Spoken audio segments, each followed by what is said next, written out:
The war was over. We knew it was over. Tokyo had surrendered. The emperor had spoken, and every Japanese soldier from Manila to Manchuria had laid down their arms. Every soldier except one. We called him the Fox. 3 months after the surrender, 3 months after the world exhaled, we were still hunting him in the jungles of Saipan. Captain Sakai Oba. His name was whispered in our camps like a ghost story. A man who refused to believe. A man who would not stop. I was there when we tried to find him. I was there when we failed. And I was there on a grey morning in December when he finally walked out of the jungle with his sword raised high. Not in defeat. Never in defeat. This is what I remember. July 7th, 1944. The night before Saipan fell. We had been fighting for 3 weeks. 24 days of pure hell carved into coral and volcanic rock. The Japanese had 30,000 men defending that island. We had more. We had artillery. We had air superiority. We had everything except the will to die that they had. The island should have fallen in a week. It took nearly a month. I was dug in on the northern perimeter when the darkness came alive. Not the darkness of night, I had learned to live in that, but the darkness of something ancient and terrible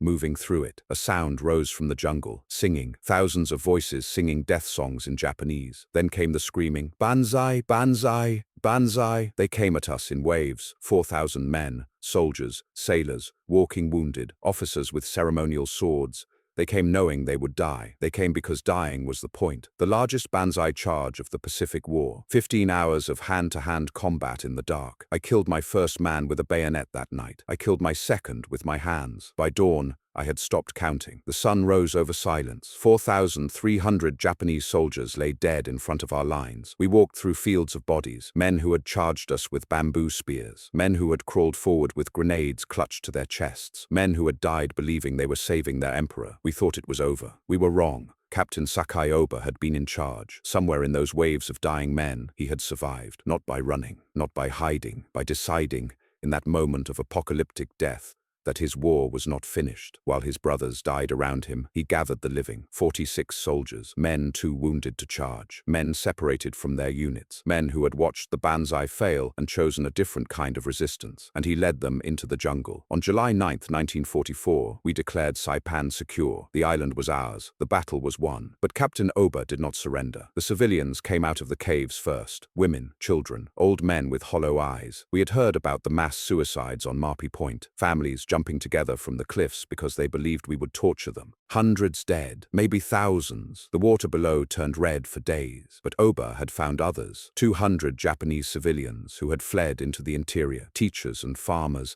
and fishermen's wives. People who wanted to live but did not know how. He taught them. He led them to caves on the western slope of Mount Tapochau, the highest peak on Saipan, 1,152 feet of volcanic rock with a view of the entire island. From up there he could see everything. Our patrols, our supply routes, our weaknesses. He organized the civilians like a village. Water collection, foraging parties, children keeping watch. He gave them rules to survive. He gave them hope when hope had burned with their cities. And then at night, he became something else. The first raid happened in September, 3 months after we declared victory. A supply depot near the southern beaches. 20 men guarding enough ammunition to arm a battalion. They hit us at 300 hours, fast, silent. By the time we responded, they were gone. They took rations, medical supplies, and ammunition. They left 3 dead Marines and a message painted in blood on a tent wall. We are still here. We started calling him the Fox, not because he was clever, though God knows he was, but because he was never where we expected. He would hit us in the north,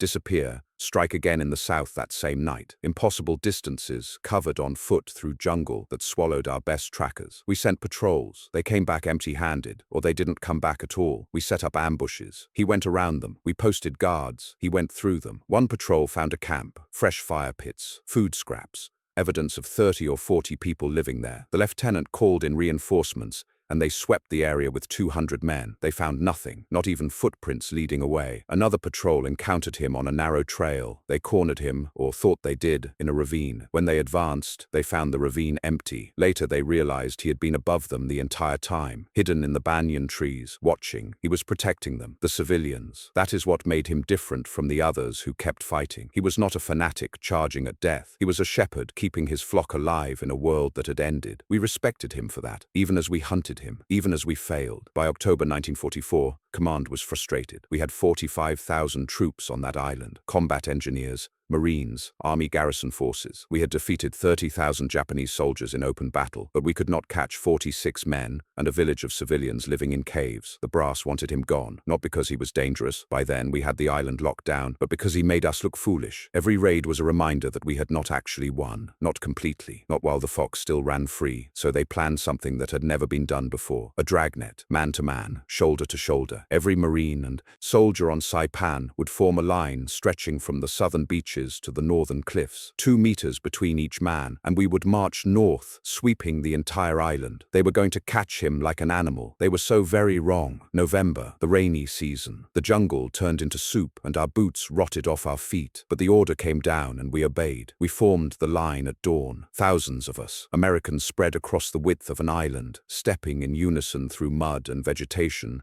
and the smell of decay. It was supposed to be a simple operation. Drive them north, force them to surrender or fight. The commanders briefed us with confidence. Captain Oba has nowhere to go. He either comes out or we find him. By sundown, this will be over. We began the march. I was in the western section, near the mountain. We moved slowly, checking every bush, every depression, every cave entrance. The man to my left was a kid from Ohio. The man to my right was a sergeant who had been fighting since Guadalcanal. Neither of them saw anything. By noon, we had covered half the island. Nothing. No signs. No movement. The radio chatter was confused. Some units reported finding old campsites. Others found nothing at all. The line was holding, but finding only shadows. At 1400 hours, the sergeant next to me stopped. He was looking at a cliff face, limestone riddled with ledges and crevices. He radioed it in as potential hiding spots and we kept moving. We walked right beneath them. Later, months later, we would learn the truth. Oba had heard about the operation before we even started. One of his scouts had watched us form the line. He knew exactly what we were doing, so he did the impossible. He took his 46 soldiers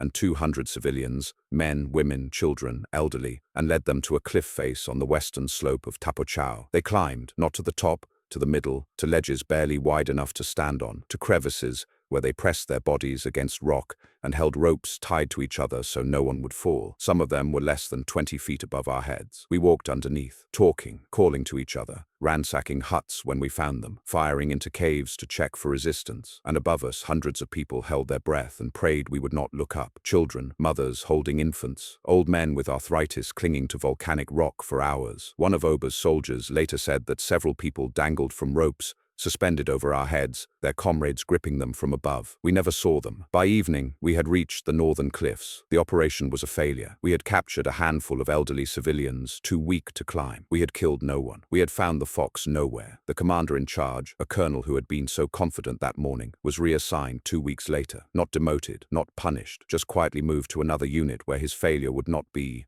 remembered. We learned something that day. Captain Oba was not running from us. He was not hiding. He was surviving, and he was better at it than we were at catching him. The Fox had earned his name. The war ended on August 15, 1945. We heard it on the radio. Japan had surrendered. Hiroshima, Nagasaki. The Emperor's voice broadcast across the nation, telling his people to endure the unendurable. We celebrated. We cried. We got drunk on whatever we could find. After 4 years of death, it was finally over. But on Saipan, in the caves of Mount Tapochao, Captain Sakai Oba did not believe it. We dropped leaflets, thousands of them, Japanese language pamphlets with the Emperor's surrender order. We used loudspeakers to broadcast the news. We had captured Japanese soldiers, go to the edge of the jungle, and shout that the war was over. Oba believed it was propaganda. He had been trained to recognize Allied psychological operations. The leaflets were too perfect. The surrender order was too clean. He examined them for errors, found what he considered inconsistencies, and declared them forgeries. If Japan had surrendered, he told his men, they would not send us letters. They would send our commanders. He was right, and he was wrong. September passed. October, November. His civilians were starving. The guerrilla raids had stopped. There was no point anymore, and he knew it. But he would not surrender. He had been ordered to fight. He had been told, we will come back for you. He believed those words, even when the world had moved on. By November 1945, the American command had a choice. We could keep searching for him, keep trying to force him out, or we could do what he had said all along, send his commander. They found Major General Umahachi Amo living in Japan. He had commanded the 9th Independent Mixed Brigade during the Battle of Saipan. He had been Oba's superior officer, and he agreed to come. On November 27th, General Amo was taken to the jungle's edge. American soldiers stayed stayed back. This was not our operation anymore. The general walked into the trees alone, an old man in a civilian suit, tramping through mud and undergrowth, going to find a war that had ended 3 months earlier. He started singing, not words at first, just humming, the melody of the Japanese infantry anthem, the song every soldier knew. Every soldier sang before battle. Oba's scouts heard it first. They thought it was a trick, another American ploy. But the melody was perfect. The rhythm is exact. Only a Japanese soldier would know it that way. They followed the sound. General Amo kept walking. I kept singing. And slowly, from the shadows,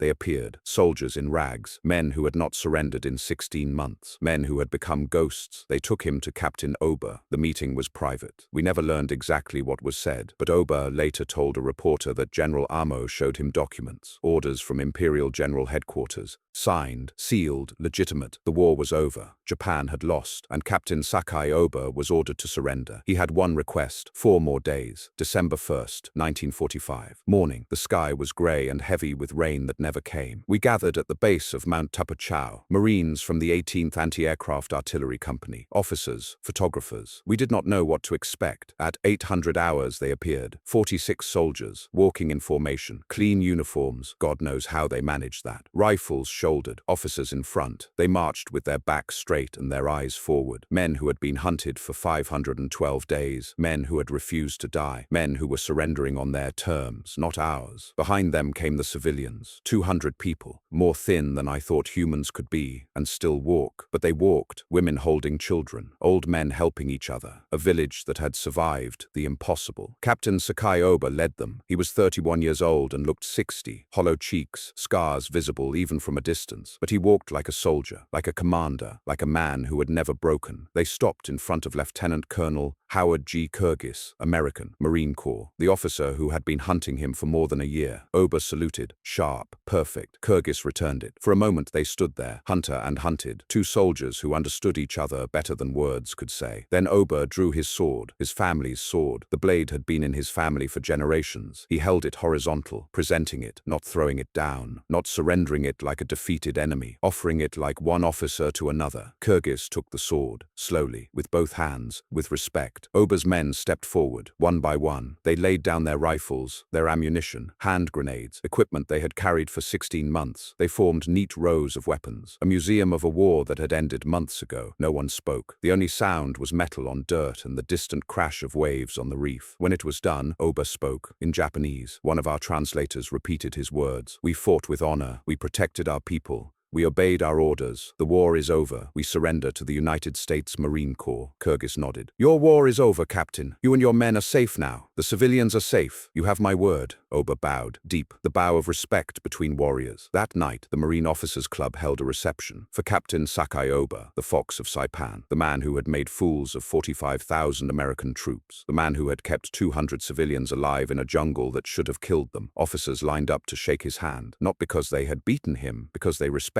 him. One colonel, I will not say his name, told Oba through a translator, if you had been an American, they would have given you the Medal of Honor. Oba smiled, the first smile anyone had seen from him. I was following orders, he said, just like you. He was repatriated to Japan in January 1946. The Japanese government had declared him dead in September 1944. They had even given him a posthumous promotion to major. When he returned, they took the promotion back. He was demoted to captain again, a technicality. You cannot promote a living man who was already dead on paper. He never complained. He returned to his hometown, became a teacher again, then a businessman, later a city councilman. He lived a quiet life, a good life. He died in 1992 at age 78. Respected by his community, remembered by those who served with him. But I think about him sometimes, about what kind of man keeps fighting 3 months after the war is over, not because he is crazy, not because he is fanatical, but because he was told to fight, and no one had told him to stop. Orders are easy to give, harder to take back, hardest to follow when the world has moved on, and you are alone in a jungle with people depending on you to keep them alive. We hunted him for 512 days. We never caught him. In the end, he walked out on his own when his commander told him the war was done. I have thought about this many times, about what it means to refuse surrender, about honor and duty,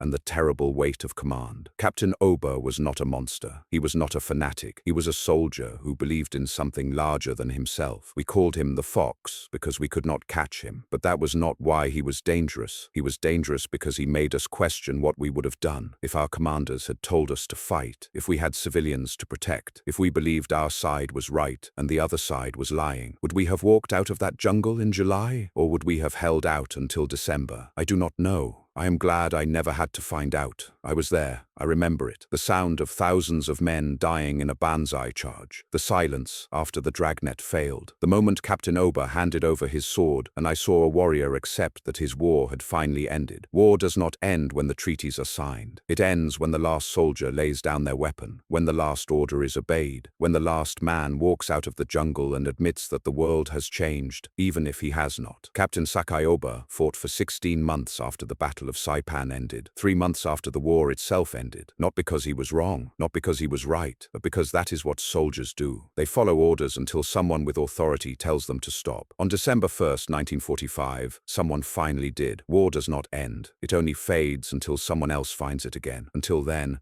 I will keep telling you what I saw. When the dark returns, when the war returns, after dark,